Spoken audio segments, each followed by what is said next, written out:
lu di sini, Cak? Pakai ditanya lagi. Bogor itu kota hujan. Lu tahu sendiri base camp kita bagaimana bentukannya. Hujan bocor, udah mau rubuh. Iya, ya lupa gua. Lu kenapa di sini? Gua tadi ke base camp. Hujan kan? Banjiran. Banjiran. Iya sih, orang mau rubuh. Rame tapi. Rame sih. Rame kan? Orang ada tim SAR, Basarnas apa segala macam di situ.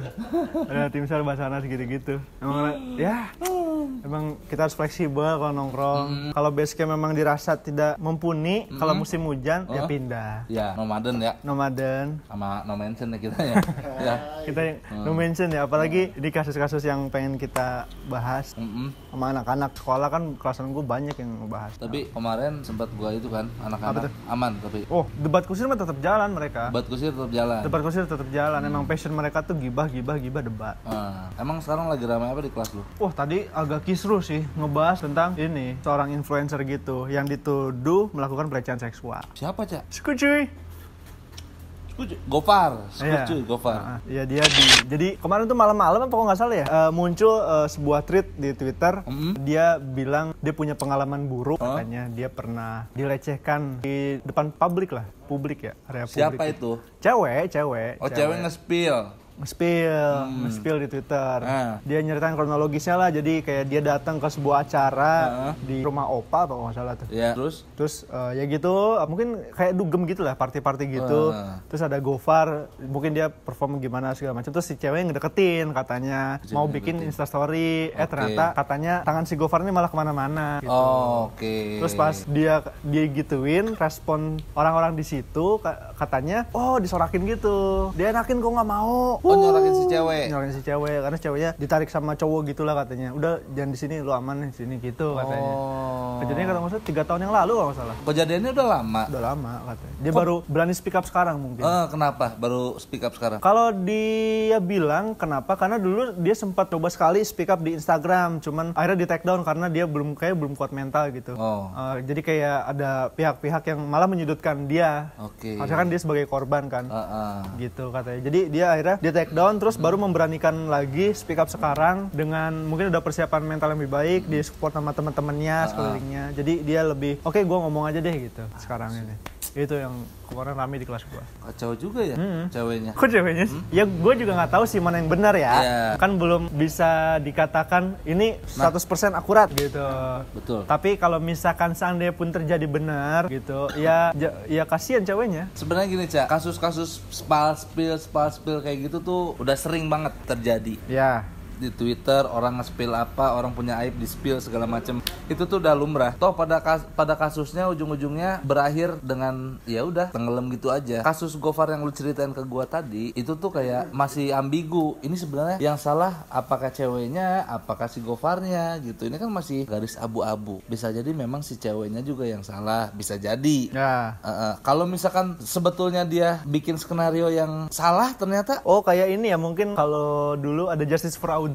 Nah, itu Justice for Audrey. Iya. Semua kan orang ke si Audrey, kasihan, ayo bantu Audrey. Pada kenyataannya, Audrey seperti apa? Ya katanya, ya gitulah pokoknya seperti yang kita udah tahu. Teman-teman yang lain mungkin udah pada dengar kasus Audrey. Tapi gini Bang, kalau misalkan emang ada kasus kayak gini, masa sih kita diem gitu? Mewajarkan kalau misalkan ya udah dia kan emang public figure, influencer yang emang brandingnya dia juga kan fuckboy gitu. Tapi kan kita nggak bisa mewajarkan juga dong. Nah, itu justru itu. Karakteristik si Gofar sebagai PK akhirnya terverified. Terverified. Dia dengan deklarasi diakui. Dengan cara kalau spill itu benar ya.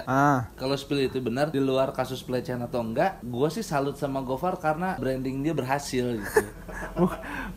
Kalau salut sih sama orang melecehkan perempuan di umum. Sudut pandangnya digeser, Cak. Ini kalau ke dunia personal branding, Gofar berhasil banget. Iya. Narasi yang dibikin umur 21 udah pernah ngeos sama 100.000 cewek. 100.000. Genjur anjing 100.000 mah. Berapa sih, Cak? 100 katanya. 100 cewek. Umur 21 udah pernah check in sana sini. Berarti kan usaha dia untuk nge-branding diri dia tuh berhasil di tahun ini. Didukung dengan ada kasus ini. Ada kasus ini. Jadi maksud lu dengan adanya kasus ini malah akan mendongkrak karirnya naik. Brand-brand pada hilang nanti, tapi PK dia makin naik. Gitu. Gofar kan memiliki prinsip nggak mau menikah. Karena dia nggak mau aja, dia pengen punya anak tapi ngadopsi kan, tapi dia nggak mau nikah, nggak mau ada komitmen segala macem. Budaya barat banget mungkin ya. Pokoknya liberal banget dah. Nah berarti makin bener, makin berhasil visi Gofar untuk tidak menikah kalau misalkan spill ini benar. Oh berarti kalau misalkan dia melakukan pelecehan seksual itu mungkin bagian dari strategi marketingnya dia? Iya. Makanya gue ngelihatnya gue tidak mengesahkan pelecehan seksual tuh boleh ya, gue nggak bilang itu boleh. Tuh kesampingin itu lihat dari maksud dan tujuan dia. Apa maksud dan tujuannya? Branding. Seorang PK. Enggak.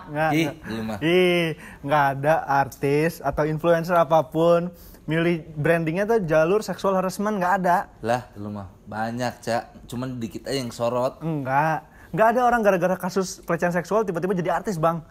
Lah, ada nipu cewek ada. Vicky. Iya. Vicky Prasetyo. Iya, 21 My Age ya. Iya. Yang masih Saskia MT Cup tuh. Tukang tiket dong itu. Saskia. Go. Kar. Gitu, Cak. Menurut gue enggak, lu aneh. Aneh apanya sih, Cak? Maksudnya dibilang ini apa bagian dari strategi branding? Gue bilang dia malah kehilangan pekerjaannya. Dia kan akhirnya dikeluarin dari Lawless. Emang bisnis Gofar cuma satu? Ya emang. Cuman kan itu kan besar gitu, gerakan besar, perubahan dalam hidupnya besar. Gue tahu kalau misalkan kasus ini ternyata benar, ini kan gue bilang masih 50-50 antara si ceweknya benar atau Gofarnya yang benar. Kita masih abu-abu nih, ngebentuk narasinya masih abu-abu. Gofar bilang gue nggak ngerasa ngelakuin, cewek mungkin ngerasa iya lu ngelakuin itu. Tapi kan siapa yang tahu kebenarannya, Cak? Iya, siapa kan? yang tahu. Makanya kita hanya bisa menerka-nerka dan menduga-duga. Kalau gue pribadi ada kesempatan Gofar untuk tidak melakukan kesalahan ini. Kalau sampai Gofar tidak melakukan kesalahan ini, berarti branding dia masalah PK. Nah, berhasil. Kalau sampai ternyata dia tidak melakukan. Misalkan si ceweknya emang yang mengada-ngada gitu. Tapi kalau sampai ya benar, ternyata kejadiannya benar. Ya udah berarti PK-nya makin kuat, ditambah konsekuensi dia masuk penjara makin ada. Itu. Selesai itu doang, Cak. Dia masuk penjara kan tidak menghilangkan PK dia. Iya kan? Mungkin bisa menambah jam terbang. Nah, iya. Bisa jadi. Mana di dalam gitu kan? Set. Apaan sih gitu-gitu? Lincah lah. Gitu, Cak. Jadi menurut lo gimana kesimpulannya kasusnya si Gofar ini secara garis besar? Kalau menurut gua, terutama netizen dan khalayak, terutama anak-anak di kelas segala macam, jangan terlalu buru-buru memutuskan siapa yang salah, siapa yang benar. Jangan terlalu memutuskan buru-buru itu. Kita harus lihat di pengadilan, di atas kertas, faktanya. Kita bermain dengan fakta, Cak. Tapi kalau misalkan itu kejadiannya benar, tapi dia nggak punya bukti yang kuat. Siapa? Si korbannya misalkan. Terus gimana? Ya berarti benar dong, Gofar tidak salah. Tapi dia benar melakukannya. Tidak ada bukti. Tapi tidak ada bukti dong, nggak bisa dibuktikan doang. Dihukum salah. Nggak dihukum jadinya, karena nggak ada bukti yang kuat. Nggak, maksud di ranah hukum berarti Gofar menang. Iya. Nggak ada bukti. Ya benar berarti. Benar apa? Ya benar, Gofar tidak melakukan itu. Toh dihukum dia menang, ya dong, Cak. Enggak, gue aneh aja sama kesimpulan lu, tarik kesimpulan lu. Lah gimana sih? Ya maksud lu nggak ada berempati apa sama ceweknya gitu? Gue berempati, gue bilang gue sangat tidak menyarankan pelecehan seksual itu ada gitu. Gue mah pengennya semuanya nggak ada pelecehan seksual. Pelecehan seksual harus dihindari, teman-teman. Dengan cara? Dengan cara menjaga diri. Self defense. Jadi kalau yang deket-deket, tonjok, tendang. Lu harus sensitif. Iya. Lu harus sensitif kalau ada orang yang mau ngedeketin, lu harus punya rasa kayak anjing nih orang ngapain nih. Makanya kalau misalkan itu bisa dilatih, Cak. Gimana dilatih kayak gitu? Lu kalau ke mall ketemu mbak-mbak kredipo. Emang ada mbak-mbak kredipo ya? Jenius. Samping kredipo. Gak ada ya, Cak? Gak. Mbak-mbak kredipo gak ada. Mbak-mbak jenius. Pinjol jemput bola. Mbak-mbak jenius. Kalau lu ke mall ketemu mbak-mbak jenius yang mulai ngedeketin, lu mulai ngerasa enggak jangan gitu. Bisa dilatih dengan itu, sense-nya gitu. Sekali lagi gue bilang ke teman-teman semua, ke teman-teman lu di kelas, gue tidak menyarankan pelecehan seksual itu halal. Enggak. Pelecehan seksual tuh jelas salah. Tidak disalahkan korbannya pakai pakaian minim, bukan masalah itu. Masalah hati doang. Masalah hati. Nih, Cak. Nurani dan otak. Iya, kalau gue bilang kasihan nih ceweknya, tapi kan dihukum belum terbukti. Kalau sampai si ceweknya ternyata di gap, tiba-tiba salah, dia mengada-ngada, ayo. Enggak, berarti hukumnya nggak benar. Lu berarti hukumnya kalah nih. Keadilan tidak merata di Indonesia. Kan memang dari dulu seperti itu. Iya, berarti salah. Salah berarti hukumnya nggak boleh. Ceweknya harus bahagia. Gitu kan. Iya kan? Jadi kayak gue kasihan ngelihatnya. Iya, gue juga sangat kasihan. Mengapresiasi dia udah mau speak berani up gitu. Gue salut sama dia. Gue juga berempati. Tapi kenapa dari tadi lu bilangnya ini adalah bagian dari branding Gofar Hilman? Kan gue bilang dikesampingkan dulu pelecehan seksualnya. Tapi sosok Gofar Hilman nge-build brandingnya itu loh, Cak. Narasi yang dia bikin dari umur 21 udah ngepak satu cewek. Jadi lebih verifikasi lah, verifikasi sih, Cak. Verified. Jadi lebih diakui. Iya. Gitu. Kacau lu Bang, lu emang anaknya free sex banget kayaknya. Lah, lu mah. Mendukung. Emang gitu kan? Emang gitu. Karena kasusnya belum terbukti salah atau benar, makanya kita hanya bisa menduga. Nggak salah gue bilang kalau misalkan Gofar salah satu branding dan gue tidak terlalu gimana-gimana, karena kan kasusnya bergulirnya belum ending, belum nyampe di meja hijau, Gofar terbukti salah dan dipenjara. Baru gue bisa bilang, ya nih Gofar nih blow on. Kasihan nih ceweknya. Ini kan masih 50-50, Cak. Tapi kalau menurut lu kalau misalnya kasus ini diselesaikan dengan kekeluargaan gimana? Gue sih balik lagi, Cak. Selama itu masih ada kesepakatan, masih ada opsi mediasi, masih ada opsi kita selesaiin baik-baik. Kalau satu sama lain oke. Jadi nggak harus Gofar harus dipenjara. Gofar Hilman harus mendekam di jeruji besi, nggak harus. Kalau memang harus dipenjara ya penjara. Tapi kalau nggak harus ya nggak harus. Ngerti gak, Cak? Maksud gue, Cak? Lu otak lu kebanjiran di base camp tadi. Gue dikasih tahu tadi. Apa? Sama tim SAR. Tadi kan. Emang mereka juga ngomongin Gofar ya? Ngomongin Gofar tadi sama ngangkat air gitu. Gue ngangkat air apa? Tim SAR ngangkat air aja. Kan itu banjir gitu. Iya sih. Jadi gitu buat teman-teman, pesannya jangan buru-buru menilai sesuatu ini salah, sesuatu ini benar sebelum kita uji kebenarannya, Cak. Iya. Karena nggak sedikit kok orang-orang yang nge-spill di Twitter ternyata cuma pansos. Gue nggak bilang si cewek ini pansos ya, tapi banyak kasusnya. Justice for Audrey mungkin salah satunya. Justice for Audrey salah satunya, nggak ada yang tahu. Ya, tapi ya semoga aja ini kasus ini bisa endingnya menemukan titik terang untuk kedua belah pihak ya. Ini juga bisa jadi pelajaran. Kalau memang Gofar melakukan hal tersebut, ini pelajaran bagi kita semua bahwa lebih hati-hati lagi kalau mau ngerangkul, ya kan? Ya kan? Harus lebih hati-hati kalau mau ngerangkul, Cak. Dan kita juga harus lebih hati-hati lagi kalau emang mau bikin instastory sama idol kita gitu. Kalau misalnya Anda melihat pelecehan seksual dimanapun, Anda bantu si korbannya, jangan malah cuek, disorakin. Iya, malah enakin gak mau. Goblok. Lunya yang enak, ceweknya mah enggak. Enak. Iya. Ceweknya enak. Iya. Gitu. Jadi jangan ignorance banget lah. Betul. Kita harus lebih peduli sekarang terhadap kasus pelecehan seksual. Banyak sekali loh, Cak, di kehidupan sehari-hari kita temui. Di kereta. Gua kalau naik kereta dia dari suka Bogor, nempelin Jakarta, itu, nempelin apa? Stiker picking apa? Nempelin apa? Bukan nempelin stiker picking. Apa sih? Nempelin titik. Iya. Di kereta tuh gesek-gesek tuh. Kesempatan kan? Kesempatan. Iya, suka banyak tuh ada kayak gitu. Suka banyak. Gua pernah nyaksin depan mata gua, Cak. Nempelin. Ke gua itu mah cowok. Gue lagi naik kereta, Cak. Lagi naik kereta, set tiba-tiba ada yang goyang, set. Apa nih?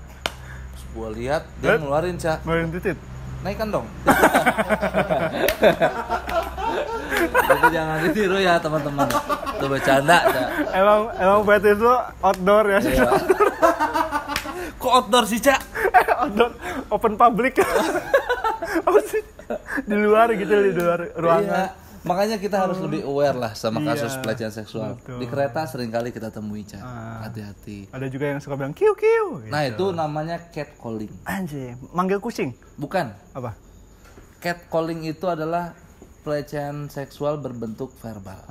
Verbal sexual harassment. Verbal sexual harassment. Verbal. Seksual harassment. Gitu. Saja nih. Miing.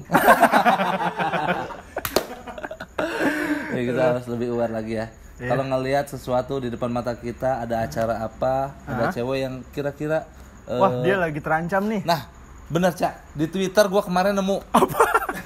Gua mau inget gua. Di Twitter itu waktu itu pernah ada yang nge-share ini. Apa? Kode Morse apa tuh? Cak, yang pakai tangan, yang pakai tangan. Kode minta tolong. Iya, minta tolong gini. Nah, ini apa nih? Ini artinya dia dalam keadaan tertekan atau terancam. Kita itu tandanya dia minta tolong, Cak. Oh gini. Ya gini. Kalau dia gini, set gini. Berarti dia lagi keadaan terancam dan kita harus tahu, oh ini anak terancam. Seperti itu. Kadang-kadang kan korban pelecehan seksual nggak berani speak up. Kaget kan, shock, langsung ngedown teh kan. Diam biasanya. Diam. Maka kodenya ulurkanlah tangannya gini. Dengan cara gini, set gini. Gue pernah lihat juga tuh. Kenapa? Ada cewek, kan gini kan. Set gini aja. Ngapain tuh, Cak? Terancam dililit hutan. Aduh. Gini. Itu bahaya juga bang, gue pengen nolongin, gue gak punya duit. Emang ini sih multi tafsir sih ya. Walaupun gitu tapi multi tafsir bener, Cak. Iya. Bisa ini jadi berarti salah. Dalam ancaman, kalau gini dalam ancaman. Oke. Di kereta gue pernah lihat di kereta. Mumpung inget nih, Cak, di kereta gue ngomong-ngomong soal begini, gestur. Namanya body language. Body language. Body language. Permintaan tolong. Iya, apa gimana? Gini. Ibu-ibu gini. Set. Kosong.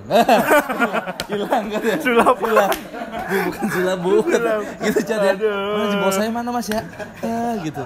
Hati-hati, Cak. Iya, emang kereta itu salah satu tempat yang berbahaya. Betul. Kan buat apa? Rentan lah gitu. Iya, rentan. Karena rame dan juga pegawainya kan pada nggak ramah. Betul. Masinis kan. Masinis. Sinis mulu. Iya, sinis mulu. Iya kan? Kalau cewek Mbak Sinis. Mbak Sinis. Tapi nggak ada cewek ya kalau di kereta mah ya? Pegawai. Nggak ada. Ada PKD. CS apa? Cleaning service. Oh iya. Yang customer service ya? Cleaning service. Customer service telepon. Cleaning ya. Yang kayak itu, gue pernah lihat. Yang kalau di Bogor, Cilebut balik lagi. Bogor, Cilebut. Iya gitu. Iya. Pokoknya seragamnya beda aja kalau cewek. Jadi buat teman-teman itulah peringatannya ya. Mudah-mudahan dari kasus Gofar Hilman dan juga kasus korban pelecehan seksual tadi bisa menjadi pelajaran untuk kita semua lebih hati-hati lagi, lebih aware terhadap kasus pelecehan seksual. Jangan dipandang sebelah mata. Omongan gua tadi juga ya, kalau misalkan lu nangkep maksud gua berarti lu bagus, kalau enggak berarti nggak apa-apa. Ya nggak apa-apa, terserah. Orang kan diskusikan DM Instagram dan di Beler. Ya, betul sekali. Bang, gua nggak terima misalkan sama statement lu di YouTube. Gua mau nemuin lu. Sini. Kemana? Gua lagi di kafe misalkan. Oh, ya. Lu tapi lu ladenin tuh. Ladenin, dia datang gua cabut. Oke. Gitu. Ya, itu aja, Ca ya. Bilang ke teman-teman lu ya. Terus gua sampein udah panjang banget lagi. Pokoknya poinnya itu aja, Ca. Apa poinnya? Jangan aware, Jangan aware gimana sih? Lu harus aware. Keadaan sekeliling. Lindungi. Apalagi teman-teman lu, anak-anak pelajar SMA ya kan. Gua kan waktu zamanan gua alumni angkatan gua mah udah nggak ada tuh pelecehan seksual. Kita tuh kompak sama cewek. Kalau angkatan lu kan gitu. Gimana? Ada cewek sama cowok mojok aja di ujung. Ya iya tuh, masa mojok di tengah? Diliatin tuh, ih lagi ngewe. Salah juga, Cak. Kalau mojok memang harus di ujung. Kalau di tengah bukan mojok. Nengah. Ya, bilangin ya, Cak, sama temen lu ya. Tapi gue bilang kalau mojok jangan di pojok. Iya. Tengah ya. Itu aja sih, Cak, dari gua, Cak. Gua salam buat anak-anak lu ya. Siap. Diskusi yang sehat seperti ini gua bagus. Nanti gua sama alumni yang lain gua panggil. Ya. Salam ya, aman. Gitu doang tuh, alumni nganggur mah kerjanya. Nasehatin mulu, kerja mah kagak. Pusing.